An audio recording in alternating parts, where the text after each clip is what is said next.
ಆಸ್ತಿಗೆ ಸಂಬಂಧಿಸಿದಂತೆ ರಿಯಾಯಿತಿಯಲ್ಲಿ ತೆರಿಗೆ ಕಟ್ಟಲು ದಾಂಡೇಲಿ ನಗರಸಭೆಯಲ್ಲಿ ಸಾರ್ವಜನಿಕರಿಗೆ ಅವಕಾಶ ಮಾಡಿಕೊಡಲಾಗಿದೆ. ಈ ಸಂಬಂಧ ಮಂಗಳವಾರ ನಗರಸಭೆಯಲ್ಲಿ ಸಾರ್ವಜನಿಕರು ತಮ್ಮ ಆಸ್ತಿಗೆ ಸಂಬಂಧಿಸಿದಂತೆ ತೆರಿಗೆ ಕಟ್ಟಲು ತೆರಿಗೆ ವಿಭಾಗದ ಮುಂದೆ ಸೇರಿರುವುದು ಕಂಡುಬಂತು. ಮನೆ, ಭೂಮಿ, ನೀರು ಹಾಗೂ ಇನ್ನಿತರೆ ತೆರಿಗೆಯನ್ನು ಕಟ್ಟುವವರಿಗೆ ಏಪ್ರಿಲ್ 31ರ ತನಕ 5% ರಿಯಾಯಿತಿಯಲ್ಲಿ ತೆರಿಗೆಯನ್ನು ಕಟ್ಟಲು ಅವಕಾಶ ಮಾಡಿಕೊಡಲಾಗಿದೆ. ಆದ್ದರಿಂದ ಸಾರ್ವಜನಿಕರು ತಾವು ಬಾಕಿ ಇರಿಸಿಕೊಂಡಿರುವ ತೆರಿಗೆಯನ್ನು ರಿಯಾಯಿತಿಯಲ್ಲಿ ಕಟ್ಟಲು ಉತ್ತಮ ಅವಕಾಶ ದೊರೆತಂತಾಗಿದೆ.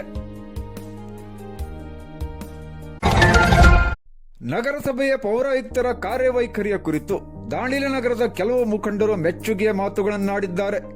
ಈ ಸಂಬಂಧ ಮಂಗಳವಾರ ಆಯುಕ್ತರಾದ ಗಣಪತಿ ಶಾಸ್ತ್ರಿ ಅವರನ್ನು ಭೇಟಿ ಮಾಡಿದ ಮುಖಂಡರು, ನಿಮ್ಮಂತ ದಕ್ಷ ಮತ್ತು ಪ್ರಾಮಾಣಿಕ ಅಧಿಕಾರಿಯ ಅವಶ್ಯಕತೆ ದಾಂಡೇಲಿ ನಗರಕ್ಕಿದೆ. ಜನಪರ ಆಡಳಿತ ನೀಡುತ್ತಿರುವ ನಿಮ್ಮಂತ ಪ್ರಾಮಾಣಿಕ ಅಧಿಕಾರಿಯ ವರ್ಗಾವಣೆ ಮಾಡುವ ಕುರಿತು ಸರ್ಕಾರ ತನ್ನ ಆದೇಶವನ್ನು ಹಿಂಪಡೆಯಬೇಕು. ಎಲ್ಲ ರೀತಿಯ ಪ್ರಾಮಾಣಿಕ ಜನಪರ ಕಾರ್ಯಗಳಿಗೆ ನಾವೆಲ್ಲರೂ ತಮಗೆ ಬೆಂಬಲ ನೀಡುವುದಾಗಿ ಮುಖಂಡರು ಹೇಳಿದರು. ಆಯುಕ್ತರಾದ ಗಣಪತಿ ಶಾಸ್ತ್ರಿ ಅವರು ಪ್ರತಿಕ್ರಿಯೆ ನೀಡಿ, ನಾವು ಕರ್ತವ್ಯಕ್ಕೆ ಸೇರುವ ಮುನ್ನ ಕರ್ತವ್ಯ ನಿರ್ವಹಿಸುವ ಸ್ಥಳದಲ್ಲಿನ ಜನರ ಮತ್ತು ಸರ್ಕಾರದ ಆಸ್ತಿಯನ್ನು ಸಂರಕ್ಷಿಸುವ ಜವಾಬ್ದಾರಿಯೊಂದಿಗೆ ಪ್ರಮಾಣ ಮಾಡಿ ಸೇವೆಗೆ ಹಾಜರಾಗಿರುತ್ತೇವೆ.